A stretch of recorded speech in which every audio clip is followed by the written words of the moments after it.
Hello बच्चों, welcome back to my YouTube channel Maths Plaza. तो बच्चों, आज मैं इस वीडियो में क्लास 7 हिंदी चैप्टर 15 जिसका नाम है आश्रम का अनुमानित व्यय। व्यय यानी खर्च, ठीक ना। आश्रम का अनुमान लगा, मतलब ये अनुमान लगा सकते हैं कि आश्रम में कितना खर्च होता होगा। इस पर क्या किए हैं, एक जो है चैप्टर दिया गया, समझते हैं इसके बारे में। यह चैप्टर क्या है? यह चैप्टर जो है ना कविता है, ना कहानी है, ना एकांकी है, ना निबंध है। यह चैप्टर लेखा जोखा। चैप्टर क्या है? लेखा जोखा, ठीक ना। उसके बाद जो इस चैप्टर के जो लेखक है वो कौन है? महात्मा गांधी है, ठीक ना। इस चैप्टर के लेखक कौन है? महात्मा गांधी है। महात्मा गांधी का पूरा नाम है मोहनदास करमचंद गांधी, ठीक ना। यहाँ कोई कंफ्यूज नहीं होना कि सर ये मोहनदास करमचंद गांधी कौन आ गया। ये कोई नया आदमी नहीं है, बल्कि महात्मा गांधी का पूरा नाम है। क्या है? मोहनदास करमचंद गांधी, ठीक ना। करमचंद गांधी। और चैप्टर का नाम है आश्रम का अनुमानित व्यय, यानी अनुमान लगा के बताना लगभग कि अनुमानित की कितना खर्चा आश्रम में जाता होगा, ठीक ना। तो अब हम लोग समझ के पढ़ के इसको समझेंगे कि आखिर इस चैप्टर के माध्यम से महात्मा गांधी जी क्या कहना चाहते हैं। दिया है आरंभ में संध्या, आरंभ में संस्था, संस्था यानी आश्रम, संस्था माना आश्रम। आरंभ में संस्था में 40 लोग होंगे, ठीक ना। बोला शुरू में संस्था में कितने आदमी थे? 40। कुछ समय में इस संख्या के 50 हो जाने की संभावना है। ऐसा संभावना है कि अब वह दिन दूर नहीं जब 40 से कितना आदमी हो जाएगा? 50 हो जाएगा, बढ़ के 40 से 50 हो जाएगा। हर महीने औसतन 10 अतिथियों के आने की संभावना है। ऐसा अनुमान लगाया गया कि प्रत्येक महीना 10 आदमी आश्रम में आते हैं, ठीक है। हर महीने कितने आते हैं? 10 आते हैं। इनमें 3 या 5 सब परिवार होंगे, इसलिए स्थान की व्यवस्था ऐसी होनी चाहिए कि परिवार वाले लोग अलग रह सके और शेष एक साथ। अब 10 आदमी जाएंगे, 10 में जो 3 से 4 आदमी ऐसा होगा जो पूरा परिवार के साथ आएगा, नहीं अपने बीवी बच्चों को लेकर आएगा, ठीक ना। उसके बाद जो है कुछ आदमी ऐसे आएंगे जो कैसे रहेंगे, तो कुछ आदमी ऐसे आएंगे जो अकेले रहेंगे, ठीक ना। तो ये बोला कि आश्रम में ऐसा व्यवस्था करवा दो कि परिवार वाले अलग रह सके अपने फैमिली के साथ, जो अकेले हैं वो अलग रह सके। इसको ध्यान में रखते हुए रसोई घर हो और मकान कुल 50,000 वर्ग फुट क्षेत्रफल में बने तो सब लोगों के लायक जगह हो जाएगा। बोला कि इसके इच्छा अनुसार क्या, मतलब कि इसके अनुसार क्या होना चाहिए? रसोई घर होना चाहिए कि प्रत्येक आदमी को अलग अलग रसोई घर मिल सके, ठीक ना। उसके बाद जब मकान जो है इतना बड़ा एरिया में बना होना चाहिए, इतना बड़ा एरिया में बना होना चाहिए ना कि सब आदमी वहाँ आसानी से रह सके। इसके अलावा 3,000 पुस्तकें रखने लायक पुस्तकालय और अलमारियां होनी चाहिए। बोला एक इतना बड़ा लाइब्रेरी होना चाहिए, पुस्तकालय होना चाहिए जिसमें कम से कम 3,000 किताब रख सकते हैं। कितना किताब रख सकते हैं? 3,000 किताब रख सकते हैं, ठीक ना। कम से कम 5 एकड़ जमीन खेती करने के लिए होनी चाहिए, जिसमें कम से कम 30 लोग काम कर सके, ठीक ना। इतने खेती का औजार भी होने चाहिए। ये किसी को निर्देश दे रहा है, ठीक ना, कि कम से कम जो है कितना 5 एकड़ जमीन पे खेत होना चाहिए और जिसमें 30 आदमी कम से कम खेती कर सके, 30 आदमी को रोजगार मिल सके। और सभी के खेती के लिए जो हल वगैरह जो सब औजार होता है वो सब औजार भी मौजूद होने चाहिए।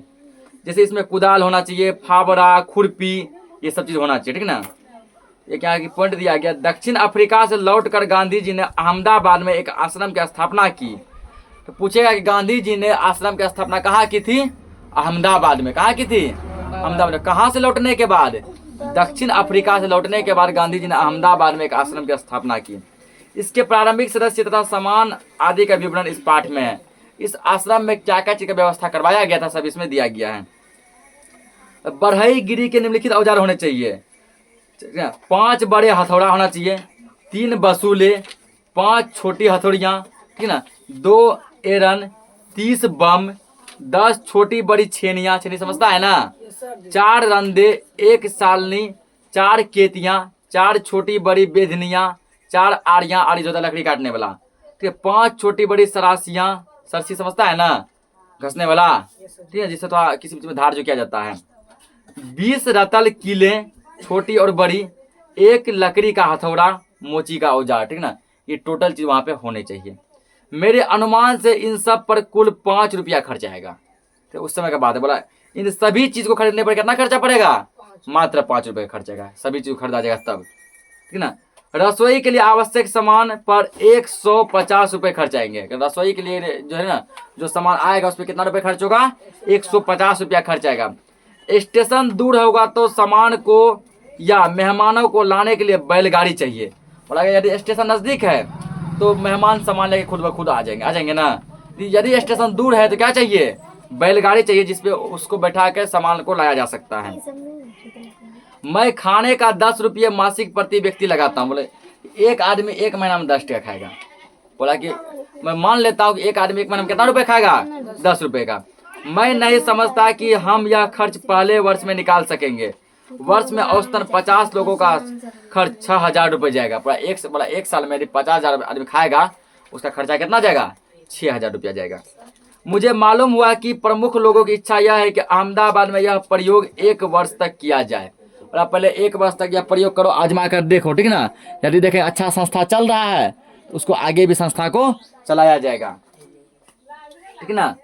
मेरी मांग तो यह भी है कि अहमदाबाद मुझे पूरी जमीन और मकान सभी दे दे तो बाकी खर्च मैं कहीं और से या दूसरी तरह जुटा लूंगा। बोला अहमदाबाद यदि जमीन दे देगा और अतिथि के रहने के लिए मकान दे देगा तो बाकी का जो खर्चा होगा हम कहीं क्या करेंगे, मैनेज कर लेंगे, ठीक ना। अब चूंकि विचार बदल गया है इसलिए ऐसा लगता है कि 1 वर्ष का या इससे कुछ कम दिनों का खर्च अहमदाबाद को उठाना चाहिए। बोला कि अहमदाबाद की सरकार से मेरा रिक्वेस्ट है, ठीक ना, 1 वर्ष या उससे कम समय 8 महीना 7 महीना खर्चा वो उठाए, बाकी हम इधर मैनेज कर लेंगे। यदि अहमदाबाद 1 वर्ष के खर्च का बोझ उठाने के लिए तैयार ना हो तो ऊपर बताए गए खाने के खर्च का इंतजाम मैं कर सकता हूँ। ऊपर जो खाना खर्चा का इंतजाम होगा वो हम कर लेंगे। चूंकि मैंने खर्च का यह अनुमान जल्दी में तैयार किया इसलिए यह संभव है कि कुछ मदे इसमें छूट की गई हो, ठीक ना। कुछ ऐसा भी है जिसमें छूट किया गया, कुछ खर्च ऊपर नीचे भी जा सकता है क्योंकि ये जल्दबाजी में खर्च के अनुमान लगाया गया है।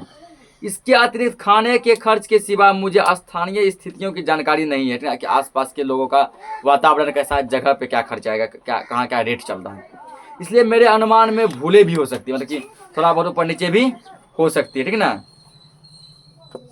यदि अहमदाबाद सब खर्च उठाए तो विभिन्न मदों में खर्च इस तरह होंगे, किराया बंगला और खेत की जमीन, ठीक ना, किताबों की अलमारियों का खर्च होगा, बढ़ई के औजार का खर्च, मोची के औजार का खर्च, चौके का सामान, एक बैलगाड़ी या घोड़ा गाड़ी, ठीक है, 1 वर्ष के लिए खाने का खर्च 6,000 रुपया। ये सब मेरा ख्याल है कि हमें लोहार और राजमिस्त्री के औजार की भी ज़रूरत होगी। लोहार समझता है ना, जो कि क्या लोहे का सामान वगैरह बनाता है, ये सब का भी जरूरी होगा। और मोची जो जूता वगैरह साफ करता है, ठीक ना।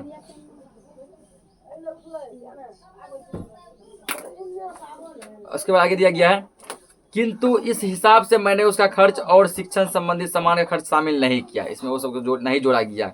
शिक्षण के सामान में 5-6 देसी हथकरघों की आवश्यकता होगी। इसी के साथ ये चैप्टर क्या होगा, खत्म है, ठीक ना। और चैप्टर ही नहीं बल्कि पूरा बुक खत्म हो गया क्योंकि यह बुक का लास्ट चैप्टर था। मिलते हैं नेक्स्ट लेक्चर में इसके क्वेश्चन आंसर के साथ। तब तक के लिए जय हिंद।